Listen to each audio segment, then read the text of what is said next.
The crystal champagne flute shattered against the marble floor, a sound as sharp and final as the crack of bone. Amelia's hand flew to her cheek, the sting blossoming into a furious, throbbing heat that echoed the shock in her heart. The diamond on her finger, the one David had called a symbol of their unbreakable bond, felt like a shackle. Across the cavernous living room of their Manhattan penthouse, David stood, his hand still raised, his face a mask of cold fury she'd never seen before.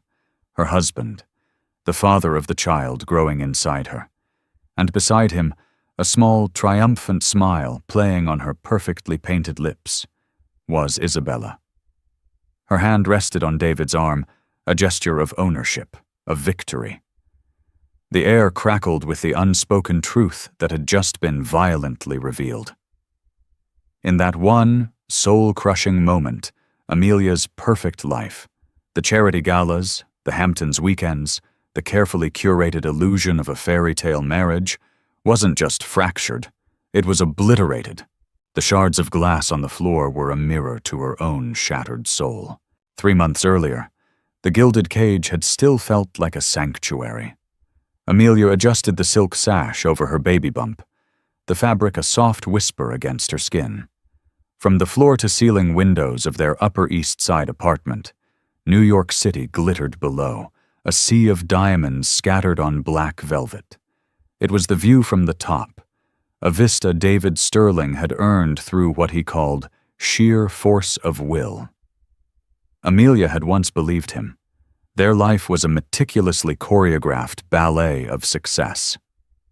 David, with his chiseled jaw and bespoke suits, was the titan of sterling capital, a man who moved markets with a single phone call. Amelia was his perfect counterpart. Elegant, poised, the philanthropic wife who chaired the right committees and charmed his business partners.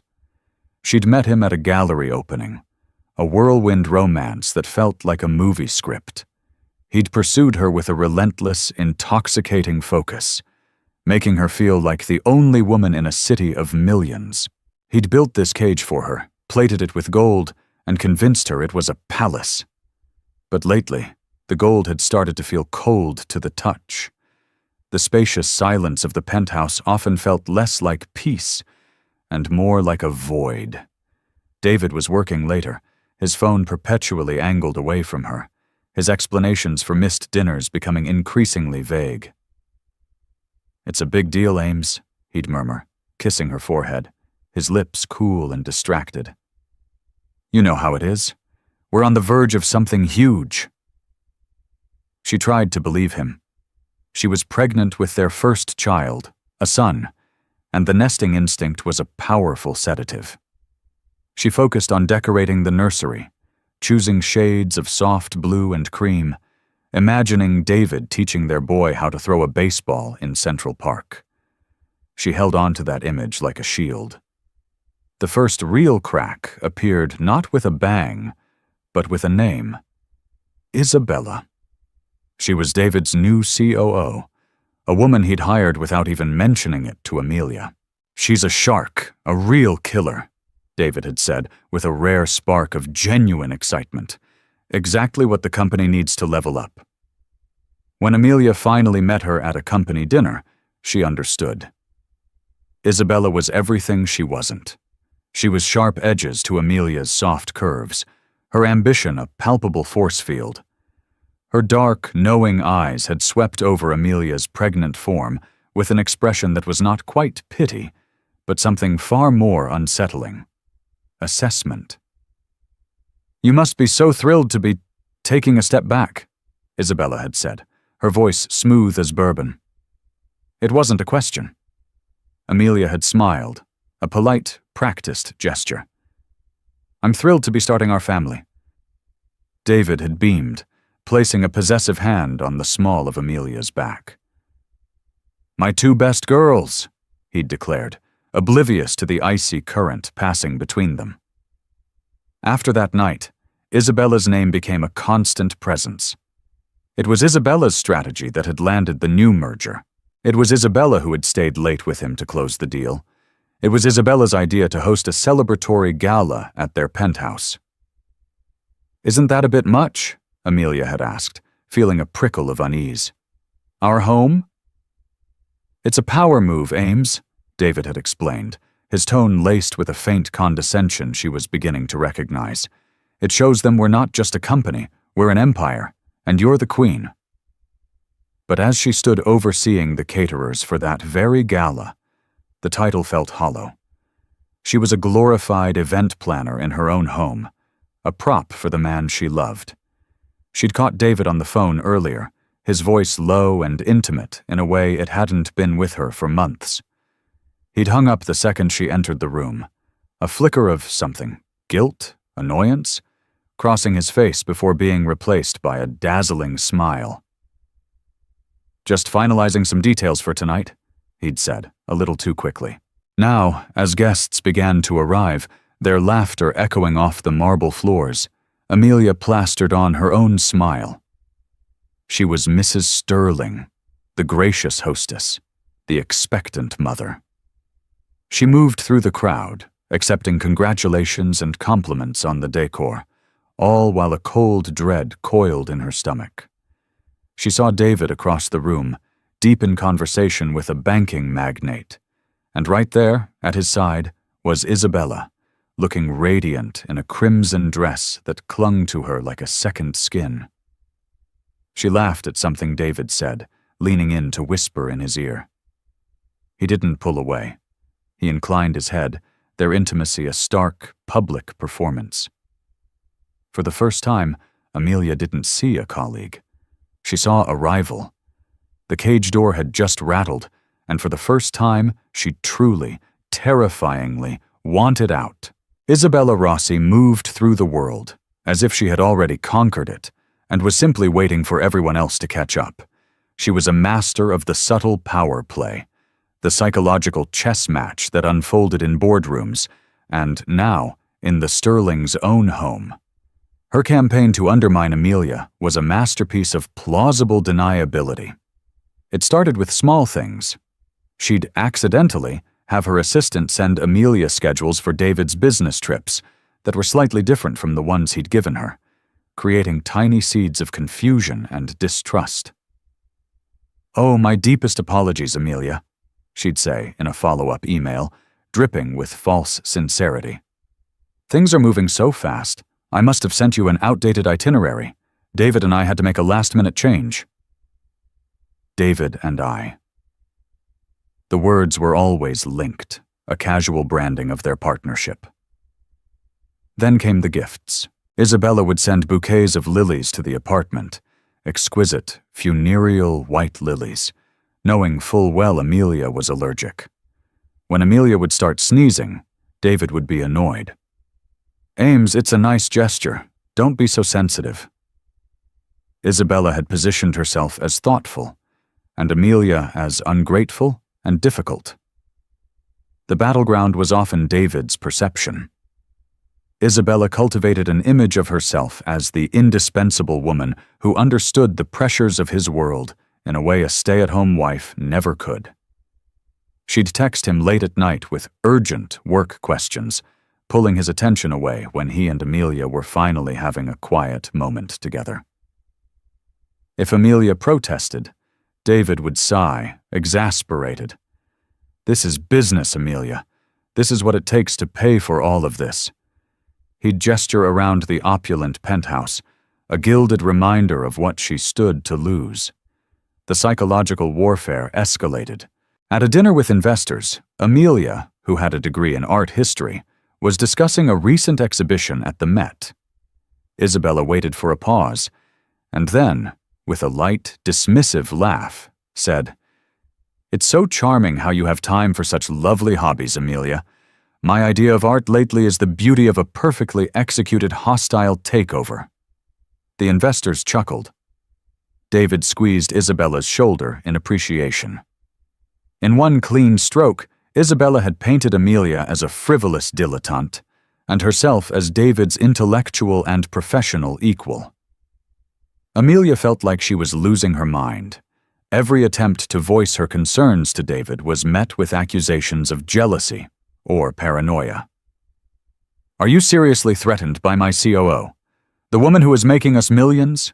he'd ask, his voice sharp. "She's all business, Ames. You need to relax. It's probably the hormones." The pregnancy, which should have been their shared joy, became his weapon against her. Her valid fears were dismissed as irrational mood swings. Her intuition was just hormonal anxiety.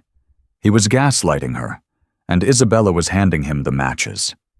The serpent's most venomous strike came one rainy Tuesday afternoon. Amelia had a doctor's appointment, a routine checkup, and had asked David to come with her. It was the first time they were supposed to hear the baby's heartbeat together.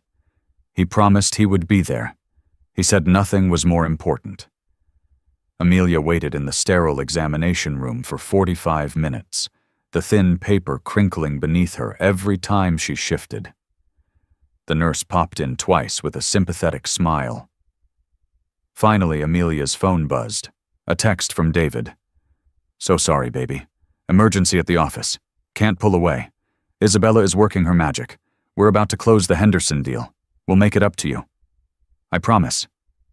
Tears of disappointment and fury pricked her eyes. She typed back a single word. Liar. She went through the appointment alone. The rhythmic thump, thump, thump of her son's strong heartbeat, a lonely drum in the silent room. It was a sound of profound love and profound solitude. As she was leaving the clinic, her phone buzzed again. It was an alert from a news app. The headline read, "Sterling Capital CEO David Sterling and COO Isabella Rossi spotted celebrating at Jean-Georges." The accompanying photo was a paparazzi shot. David and Isabella were clinking champagne glasses, their heads close together, his eyes locked on her with an intensity she hadn't seen directed at herself in years. Isabella was laughing, her hand resting casually on his thigh. The timestamp on the photo was from 20 minutes ago. There was no Henderson deal. The emergency at the office was a lie. Her husband had skipped hearing his son's heartbeat for the first time to have a celebratory lunch with his mistress. The air left Amelia's lungs. The serpent wasn't just in the garden anymore. It was coiled around her heart, squeezing the life out of it. The rain plastered her hair to her face as she stood on the sidewalk, the city blurring around her. The cage wasn't just cold, it was suffocating. And she finally, unequivocally, knew that the man she had married was not her partner. He was her keeper. And he had just handed the key to another woman. The gala was a masquerade in more ways than one. Guests in designer masks and glittering gowns mingled, their laughter echoing through the penthouse, but Amelia saw only the masks everyone wore every day. The mask of the happy couple, the mask of the loyal employee, the mask of the devoted friend. Her own mask, that of the serene and glowing mother-to-be, felt heavy as lead. She had been on autopilot since seeing the photo of David and Isabella at Jean-Georges. A cold, quiet rage had settled deep in her bones, a feeling so potent it sharpened the edges of the world. She hadn't confronted him yet. What was the point? His lies were a fortress, and she no longer had the energy to storm the walls. Tonight, she decided, would be her final performance as the dutiful Mrs. Sterling. She watched him from across the room, a knot tightening in her chest. He was holding court, Isabella firmly at his side. They moved together with an easy, practiced synchronicity. A team. Amelia felt like a ghost in her own home, haunting the periphery of a life that was no longer hers. The confrontation she hadn't planned for was forced upon her. She had retreated to the master bedroom for a moment of quiet, her feet aching, her heart heavier. The door was slightly ajar, and she heard their voices from the hallway. David's low and urgent, Isabella's a triumphant purr. "She's getting suspicious, David, the way she looks at me," Isabella was saying. "Don't worry about Amelia." David's voice was dismissive, almost cruel. She's emotional, pregnant. She knows which side her bread is buttered on. She's not going to do anything to jeopardize this. And what about after the baby comes? Isabella pressed. I'm not going to be your dirty little secret forever. You won't be, David said, his voice dropping to that intimate tone that made Amelia's stomach clench. Just be patient. The prenup is ironclad, but a messy divorce with a newborn, it's bad optics. Once the baby is a few months old, I'll handle it. I'll give her a settlement that will keep her quiet and comfortable, and then you and I can have everything. Amelia's blood ran cold. Handle it. Keep her quiet. She wasn't his wife. She was a business problem to be managed. Her son wasn't their child. He was a logistical hurdle in David's affair. She didn't know what propelled her out of the room. It was a primal, instinctual force, the protective rage of a mother. She walked back into the living room, her eyes locking on David. The guests, the music, the city lights, it all faded to a dull roar. She walked straight up to him, her voice trembling but clear. I want everyone to leave. Now. The chatter faltered. Heads turned. David's smile froze. Amelia, what are you talking about? Are you not feeling well? He tried to put his arm around her, a public show of concern. She flinched away from his touch, as if burned. Don't touch me. She turned to Isabella, the venom she'd been swallowing for months finally rising. And you, get out of my house. Isabella's eyes widened in feigned innocence. Amelia, I think you're overwrought. Get out. Amelia's voice was a shriek, raw and ragged. David's face darkened. He grabbed her arm, his fingers digging into her skin. Stop it! You're making a scene. A scene? Amelia laughed, a broken, hysterical sound. You're sleeping with her. You skipped hearing our son's heartbeat to have lunch with your mistress. You want a scene, David? Here it is. His eyes darted around the room, seeing the shocked faces, the whispering guests. His entire world, the empire built on image and reputation, was imploding. And it was her fault. You have no idea what you're talking about, he hissed, his face inches from hers. You're hormonal and hysterical. I heard you, she shot back, tears streaming down her face now. In the hall, you're going to handle me? Keep me quiet and comfortable? Was that the plan? The last vestiges of his control snapped. In that moment, she was not his wife, the mother of his child. She was the single greatest threat to his carefully constructed universe.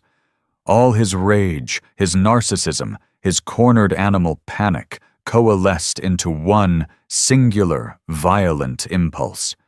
He drew his hand back and slapped her. The sound was a thunderclap in the suddenly silent room. The shock on the guests' faces was a horrifying tableau. Amelia stumbled back, her hand flying to her cheek, the pain a white-hot explosion. But the most searing image was the one she saw over David's shoulder. Isabella. Her mask of concern had fallen away, replaced by a look of pure, unadulterated triumph. A small, proud smile graced her lips as she watched her rival fall. She had won. David stood, chest heaving, his hand still tingling. He looked from Amelia's horrified, tear-streaked face to the silent, judging eyes of his investors and friends. He had just detonated his own life.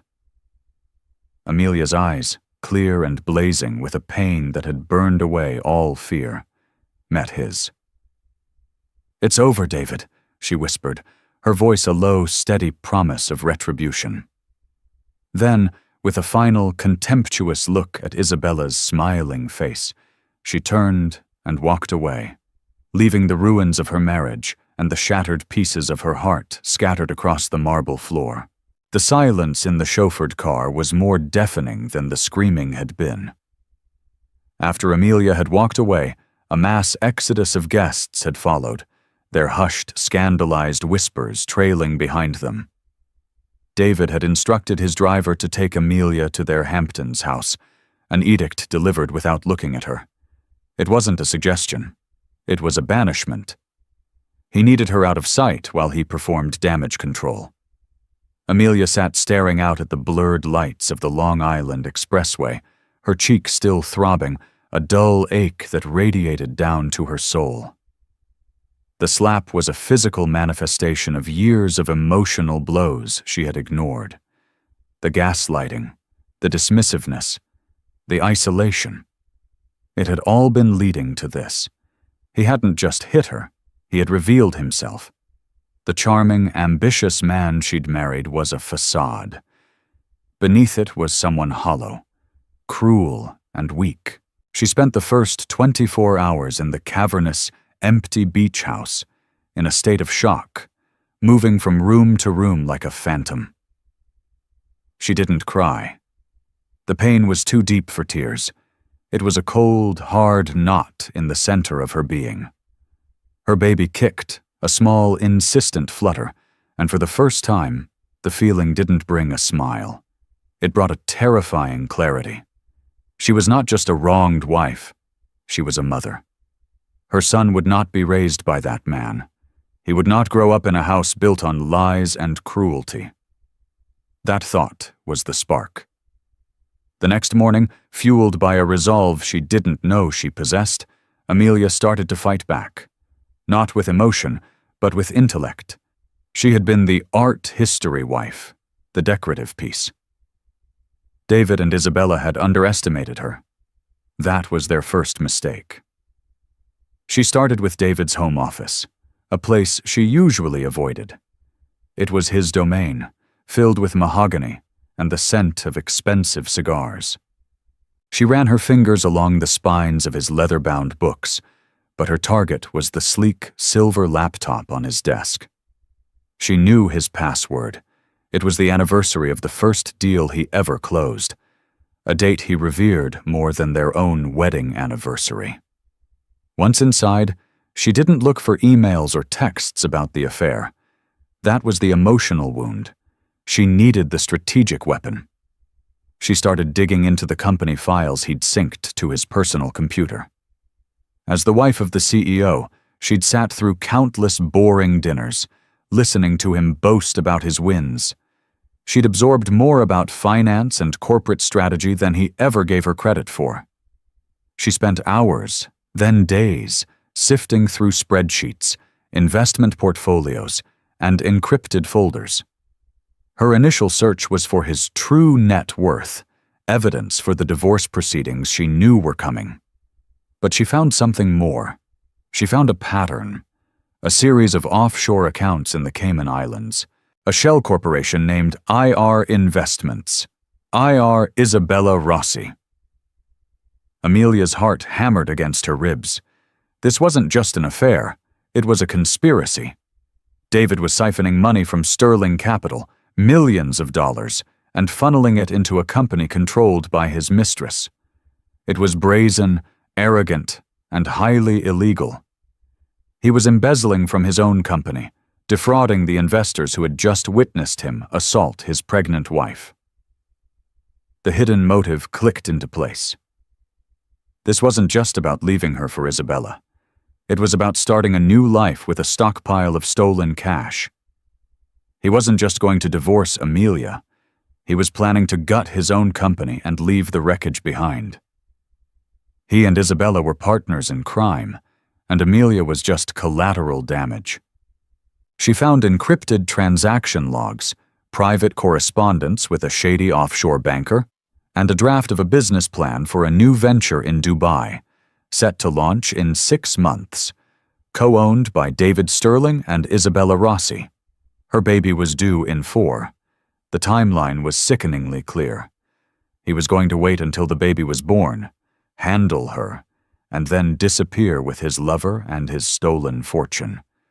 Amelia's hands trembled, but not from fear. It was from the sheer, unadulterated power of what she had discovered. She meticulously downloaded every file, every spreadsheet, every incriminating email onto a thumb drive she found in a desk drawer. She made 3 copies. One she hid in the lining of her maternity suitcase. One she sealed in a plastic bag and buried in a potted plant on the patio. The third, she slipped into her pocket. As the sun set over the Atlantic, casting long shadows across the pristine lawn, Amelia's phone rang. It was David. His voice was calm, measured, the voice he used to placate angry board members. "Amelia," he began. "I know you're upset. I lost my temper. It was inexcusable. I think we should talk. I'm sending a car for you tomorrow. We'll see a therapist. We can work through this." The old Amelia would have craved those words, clung to the hope of reconciliation. The new Amelia heard only the lies. He wasn't sorry. He was scared. His public image was in jeopardy, and he needed to get his hysterical wife back under control. She took a deep breath, the salty air filling her lungs. "There's nothing to talk about, David," she said, her voice devoid of the emotion he expected. It was cold, clear, and steady. "I'll be in touch." Before he could respond, she hung up. The unraveling had begun. But it wasn't going to be hers. It was going to be his. Returning to the city felt like entering a war zone. David had, as promised, sent a car, but Amelia had no intention of going back to the penthouse. Instead, she directed the driver to a modest brownstone in Brooklyn, a world away from the gleaming towers of her former life. She paid him in cash and told him he could tell Mr. Sterling he'd dropped her at a friend's. Let him wonder. Let him feel a sliver of the uncertainty she had lived with for months. The door opened to reveal Chloe, her oldest friend, a sharp-witted journalist Amelia had been systematically isolated from since her marriage. David had always found Chloe too cynical, too inquisitive. Now Amelia understood he'd found her too perceptive. Chloe's eyes took in the faint bruise on Amelia's cheek, the dark circles under her eyes, and the grim set of her jaw. Without a word, she pulled Amelia into a fierce hug. "I've got the guest room ready," she whispered. "And I made lasagna." In the safety of Chloe's cozy, book-filled apartment, Amelia finally allowed herself to break. The tears she hadn't shed in the Hamptons came in a torrent, a storm of grief for the man she thought she'd married and the life she'd lost. Chloe just held her, letting her pour out the whole sordid story. The affair, the gaslighting, the missed appointment, the slap, the chilling conversation in the hall. When she was finished, her voice hoarse, Chloe handed her a glass of water. "Good," she said, her expression grim but resolute. "Now the morning is over. It's time to get even." Amelia took a shaky breath and pulled the thumb drive from her pocket. "It's more than just getting even, Chloe. It's about justice. He's a criminal." She explained what she had found: the offshore accounts, the shell corporation, the plan to defraud his investors. Chloe, a financial reporter, listened with growing intensity, her journalistic instincts kicking in. She plugged the drive into her laptop, her eyes scanning the files. "Ames, this is dynamite," Chloe breathed, her fingers flying across the keyboard. "This isn't just a messy divorce. This is wire fraud, money laundering, embezzlement. He could go to prison for a very long time. Both of them." The word prison hung in the air. Part of Amelia recoiled.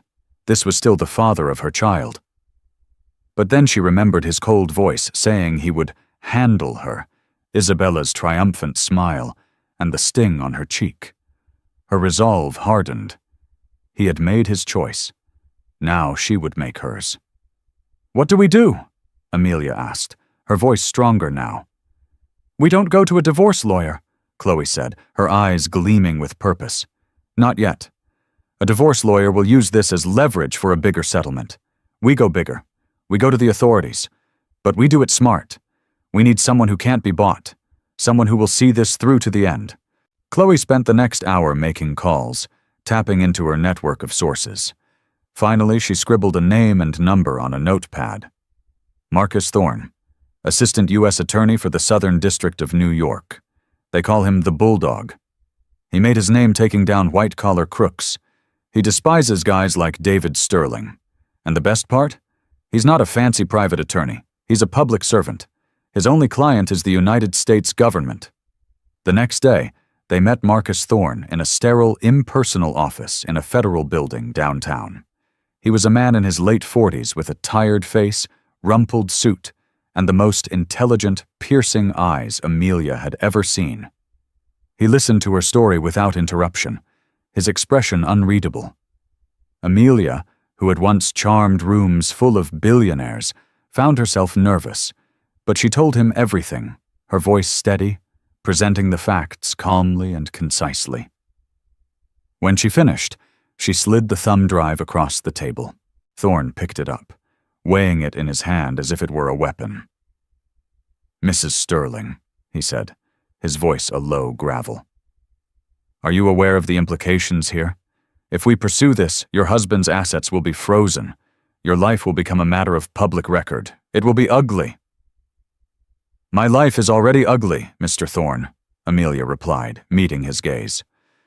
"I'm aware of what he stands to lose. I'm more concerned with what he's already taken from me and what he planned to take from his investors. And I will not have my son's last name be associated with a man who got away with it." A flicker of something, respect, admiration, crossed Thorne's face. He stood up. "I'll have my forensic accounting team look at this immediately. Don't talk to your husband. Don't talk to anyone. We will be in touch." Walking out of the federal building and into the bright afternoon sun, Amelia felt a profound shift within her. She was no longer a victim waiting for her fate to be decided. She had taken the stolen pieces of her life and handed them to a man who could forge them into a weapon of justice. The power imbalance had begun to tilt. David thought she was hiding out in the Hamptons, licking her wounds. He had no idea she was in his city, calmly and methodically dismantling his empire. For 2 weeks, Amelia lived in a state of suspended animation at Chloe's apartment. She went to her prenatal appointments, took long walks in Prospect Park, and tried not to jump every time her phone buzzed.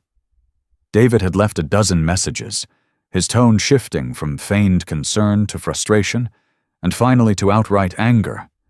He had sent flowers, which she'd had Chloe donate to a nursing home.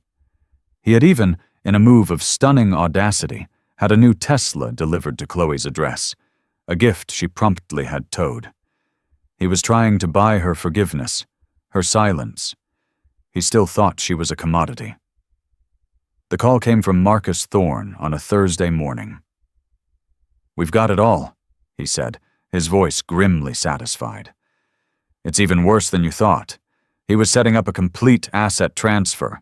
In 2 months, Sterling Capital would have been a hollow shell. We're ready to move. Warrants are being signed as we speak." Then he made a proposal. "He's been trying to reach you, correct? He thinks this is a domestic dispute. He has no idea what's coming. We have an opportunity here to get a confession. Would you be willing to meet with him? While wearing a wire?" Amelia's blood ran cold. See him again? Face the man who had hit her, who had plotted her disposal? The fear was a visceral, physical thing. But the thought of him talking himself into a prison cell, of his own arrogance becoming the final nail in his coffin, was a powerful motivator. "Yes," she said, her voice firmer than she felt. "I'll do it. But on my terms, in my territory." The meeting was set for the following afternoon at the penthouse. Her territory, where the final act of her marriage had played out. A team from Thorne's office fitted her with a tiny, discreet recording device, a small, cold piece of metal against her skin. "Just keep him talking," Thorne instructed. "About the money, about Isabella. Let him think he can win you back. Let him brag." When David opened the door to the penthouse, his face was a mixture of relief and cautious optimism. "Amelia," he said softly, reaching for her. She stepped back, out of his reach. "We need to talk, David," she said, walking past him into the living room. The spot where the champagne flute had shattered was immaculate, but she could still feel the ghost of the broken glass under her feet. He followed her, his demeanor pleading. "I know we do. Ames, I am so sorry. I've been out of my mind with worry. What I did, it was monstrous. I'm not that man." "Oh, but you are," she thought. She sat on the sofa, a picture of calm she did not feel, and looked at him. "Why, David? Why her?" It was the question he expected. He launched into a well-rehearsed speech about pressure, about loneliness at the top, about making a terrible mistake. He painted himself as the victim of circumstance. "But it wasn't just a mistake, was it?" Amelia said, her voice quiet. "It was a plan." He frowned, confused. "What plan?" "IR Investments," she said, letting the name drop into the conversation like a stone. He froze. A flicker of genuine panic crossed his face before being quickly suppressed. "That's a subsidiary, a business account. What about it?" "It's Isabella's initials, David," Amelia continued, her heart pounding. "The money you've been moving from the leveraged accounts, moving it offshore. What was the end game? Were you going to leave the company and the country high and dry?" He stared at her, utterly stunned. This was not the conversation he had prepared for. He had expected tears and recriminations, not forensic accounting questions. His mind was racing, trying to figure out how she could possibly know. He fell back on his old tactics, denial and condescension. "Amelia, you don't understand the complexities of my business," he said, forcing a laugh. "You're getting worked up over standard corporate structuring. I was moving that money to protect it, for us, for our future. I was building a nest egg that no one could touch." "For our future?" she pressed. "Or for your future with her? The one you were going to start in Dubai in 6 months after you'd handled me?" His face went white. She knew. He didn't know how, but she knew everything. His entire demeanor changed. The pleading husband vanished, replaced by the cornered predator. "You have no idea what you're messing with," he snarled, taking a step toward her. "You went snooping. Did you really think you could outsmart me?" "I didn't have to," she said, standing her ground. "You were just that arrogant." He laughed, a cold, ugly sound. "Okay, fine. So you know, what are you going to do? Tell some divorce lawyer? I'll bury you in court. I will prove you're an unfit mother. I will take our son, and you will never see him again. I own the best lawyers, the best PIs. I will ruin you." She looked him dead in the eye. "You think this is about a settlement?" "It's always about the settlement," he sneered. "So let's hear it. What's your price? What does it take to keep you quiet?" "It's funny," Amelia said, a slow, sad smile touching her lips. "The U.S. Attorney's Office asked me the same thing." The color drained from his face. At that exact moment, the penthouse door burst open. Marcus Thorne strode in, flanked by 2 FBI agents, their badges displayed. "David Sterling," Thorne said, his voice booming in the suddenly silent room. "You're under arrest for conspiracy to commit wire fraud, money laundering, and embezzlement." David stared at Amelia, his face a mask of disbelief and pure, unadulterated hatred. He looked at the wire she now revealed, a small, blinking light on her chest. He had walked right into the trap, his own ego the bait. As the agents cuffed him, his eyes, wild and furious, locked on hers. He had held all the power, all the cards. And in one stunning, breathtaking reversal, she had taken it all away. He wasn't the master of the universe anymore. He was just a common criminal, brought down by the woman he had so foolishly underestimated. The arrest of David Sterling sent shockwaves through Wall Street. It was the lead story on every financial news network. The Golden Boy CEO, the titan of Sterling Capital, taken from his penthouse in handcuffs. The narrative was irresistible. A story of greed, betrayal, and a scorned wife who had engineered his downfall. The press initially fed a story by David's PR team about a hysterical, vindictive spouse, quickly pivoted when the U.S. Attorney's Office unsealed the first part of the indictment. The evidence was overwhelming, and much of it had been delivered by Amelia. Isabella's reckoning was swift and merciless. She was arrested an hour after David, pulled from a board meeting at the Sterling Capital offices. Her icy composure finally cracked as she was led out in front of her colleagues, the triumphant smile she'd worn at the gala now a rictus of terror. Faced with the mountain of evidence against her and the prospect of a decade in federal prison, her loyalty to David evaporated. She took the first deal Marcus Thorne offered, agreeing to testify against David in exchange for a reduced sentence. Her self-serving motives, once cloaked in ambition and love, were laid bare. She was loyal only to herself. In the end, she sold him out for a lighter sentence, the final pathetic act in their grand romance.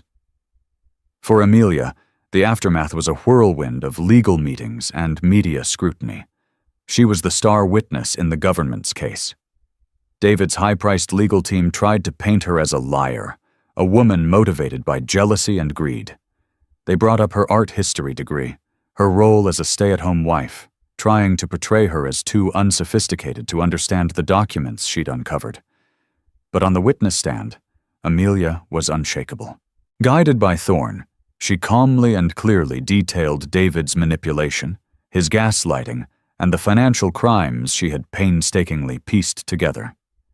She spoke not with the fury of a wronged woman, but with the cold, hard clarity of truth. When David's lawyer tried to intimidate her, asking snidely, "Isn't it true, Mrs. Sterling, that you were simply angry your husband was leaving you for a more successful woman?" Amelia looked past him, directly at the jury. "I was angry that my husband hit me," she said, her voice ringing with quiet power. "I was angry that he dismissed my concerns about our unborn child as hormonal hysteria. And I was furious when I discovered that the man I had built a life with was a thief, stealing from the very people who trusted him. This isn't about my marriage, it's about his crimes." You could have heard a pin drop. The jury saw her not as a vengeful ex-wife, but as a woman of immense courage and integrity. David's empire crumbled. With his assets frozen and the company's reputation in tatters, Sterling Capital went into receivership. The investors whose money he had tried to steal became his most vocal critics. The friends who had once clamored for an invitation to his parties now pretended they barely knew him. The entire edifice of his life, built on a foundation of lies and intimidation, collapsed under the weight of a single, undeniable truth. The verdict came after only 6 hours of deliberation. Guilty, on all counts. David Sterling, the master of the universe, was sentenced to 15 years in a federal penitentiary. As he was led from the courtroom, his face was pale, his arrogance finally extinguished, replaced by the hollow look of a man who had lost everything. His eyes met Amelia's for a fleeting second. There was no anger left, only a vast, empty expanse of defeat. He had underestimated her, and it had cost him his freedom. Amelia walked out of the courthouse, not into the arms of a new lover or into a waiting limousine, but to a waiting taxi, alone. Chloe met her at the apartment with a hug. There was no champagne, no celebration. There was only a quiet, profound sense of release. It wasn't a victory, it was a reclamation. She had reclaimed her dignity, her sanity, and her future. As she placed a hand on her stomach, her son kicked, a strong, steady rhythm. He would be born in a few weeks, and he would be born free. His last name would be his mother's.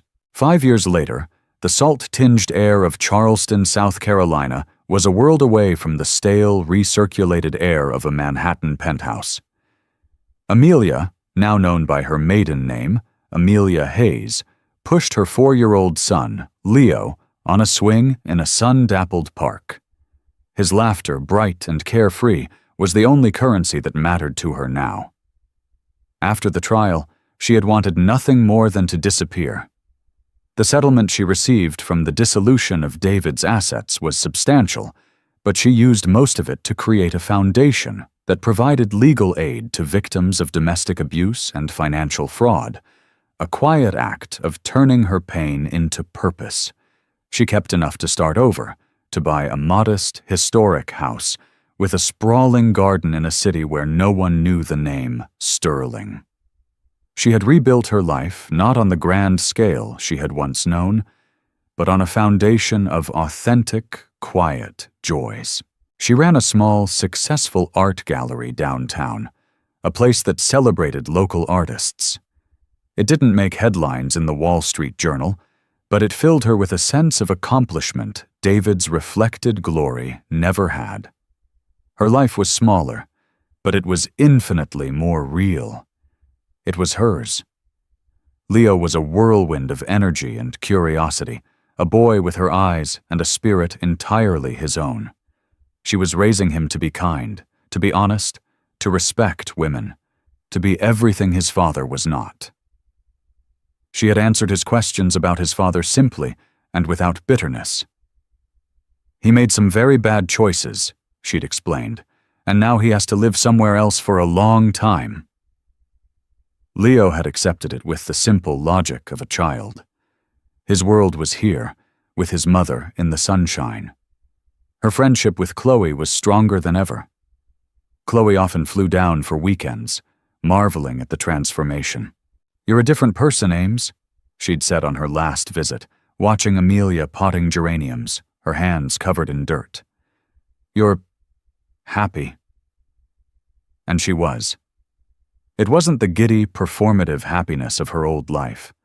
It was a deep, abiding peace that came from self-reliance and hard-won freedom. Love had found her again, not in a whirlwind of intoxicating promises, but in the slow, steady rhythm of shared coffee and easy conversation. His name was Ben, a local architect who had helped her with some renovations on the gallery. He was kind, grounded, and he had a gentle smile that reached his eyes. He knew her story. In a small town, secrets were hard to keep, but he saw her, not her past. He loved her for the woman she was, not the wife she had been. He was teaching Leo how to build model airplanes, and their shared laughter often drifted from the back porch. One afternoon, a letter arrived with a New York postmark. It was from David, his first and only letter from prison. Her hand trembled slightly as she opened it. The letter wasn't an apology, not really. It was a rambling, self-pitying account of his fall from grace, the musings of a narcissist who still, after all this time, couldn't comprehend his own culpability. But one sentence stood out. "I think about that night all the time. I never thought you had it in you." Amelia folded the letter. He still didn't get it. It wasn't about what she had in her. It was about what he had taken out. He had hollowed her out, and in that emptiness she had found an indestructible core of strength. She slid the letter into a drawer, burying it beneath old receipts. He was a ghost, a chapter in a book she had long since finished reading. She walked out into the garden, where Ben and Leo were looking at a ladybug on a rose petal. Ben looked up and smiled at her, that easy, gentle smile. Leo ran to her, wrapping his small arms around her legs. "Look, Mommy, a ladybug. Can we make a wish?" Amelia knelt down, hugging her son tight, breathing in the scent of sunshine and childhood. She looked at Ben, at the home she had made, at the life she had built from the ashes of a spectacular betrayal. "We don't need to, sweetie," she whispered, kissing the top of Leo's head. "All my wishes already came true." The phoenix had not just risen, she had learned to fly. Amelia's story is a powerful testament to the resilience of the human spirit. It's a reminder that the deepest betrayals can often uncover our greatest strengths, and that true power isn't about wealth or status, but about the courage to reclaim your own narrative. From the depths of despair, in a gilded cage, she found the strength not just to survive, but to build a life of authentic joy and purpose. Her journey from victim to victor shows that even when your world is shattered, you have the power to pick up the pieces and build something even more beautiful in its place. If Amelia's story of strength and redemption resonated with you, please give this video a like and share it with someone who might need a reminder of their own power. Don't forget to subscribe for more stories of overcoming adversity and finding second chances.